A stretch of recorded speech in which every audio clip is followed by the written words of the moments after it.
Meet Harold Voyles, born in Harlan County, Kentucky, in a place called Lynch. He worked there in the coal mines for 10 years, later other kind of work, now retired to Florida, and the author of Shadow of a Man, a play celebrating the culture of Appalachia. I struggled for years trying to find my own voice and write. I always enjoyed writing, and I always had friends that encouraged me to write. And I'd worked for a few small newspapers and got to write an occasional feature story. I wasn't a particularly skilled newspaper man, but I was really good. When I got to write a feature story, man, I just fell in love with it. And so that always, as I got older, I decided I want to write about Appalachia. And I first published a book of prose called Appalachian Sketches in 2000. And I did that mostly as a tribute to my mother. And then a few years later, I wrote a novel that I've rewritten 1,000,000 times, and I'm not pleased with it.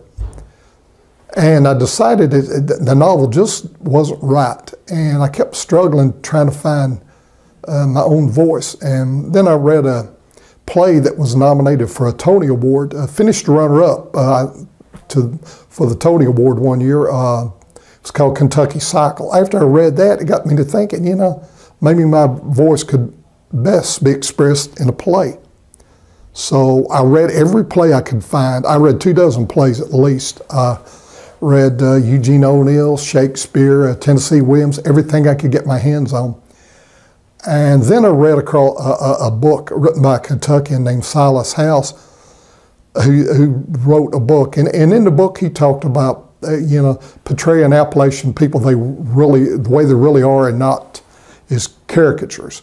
And it finally dawned on me I could write without taking the G's off my words, and I didn't have to write saying something like up yonder by the creek.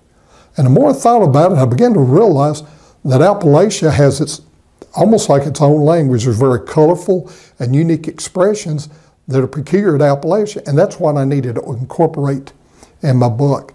And so, since I've become a Christian, I also started thinking about some of the Christians I knew or worked in the mines with who would encourage me, and so I kind of modeled some of my characters in the play on them, and I wanted to portray the Christian faith in Appalachia as something real and something a part of everyday life.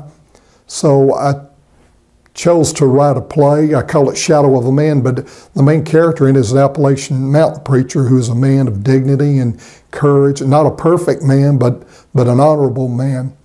And I've never enjoyed writing anything so much in my life. I think if I'm ever going to write anything that says Appalachia, I feel like that is the play. The characters are real, they're not caricatures.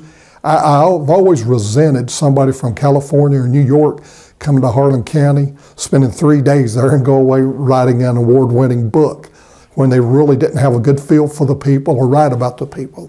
And even today, there's a couple of TV programs on that deals with Appalachia, the so-called reality shows.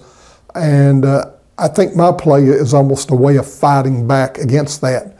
And I just wanted to write something that was real, was true, and reflected mountain people the way they really are, and not the way Hollywood portrays them or the way some literature does. And so that play was a healing process for me. When I began to write about Appalachia, I began to heal. And I discovered something very, well, not unique, but it kind of opened my eyes. And I realized one day I woke up and I realized I was no longer bitter and angry, and I began to take pride in being referred to as a Kentucky hillbilly, not thinking of it as an insult. But the play helped me grow as a person. It helped, I think, and I wanted my Christian faith to be reflected in that play. And I'm happy with it. I'm very likely will not ending up on the television being interviewed about my play, but I know it's good. I know God's pleased with it, and so I feel very content about it.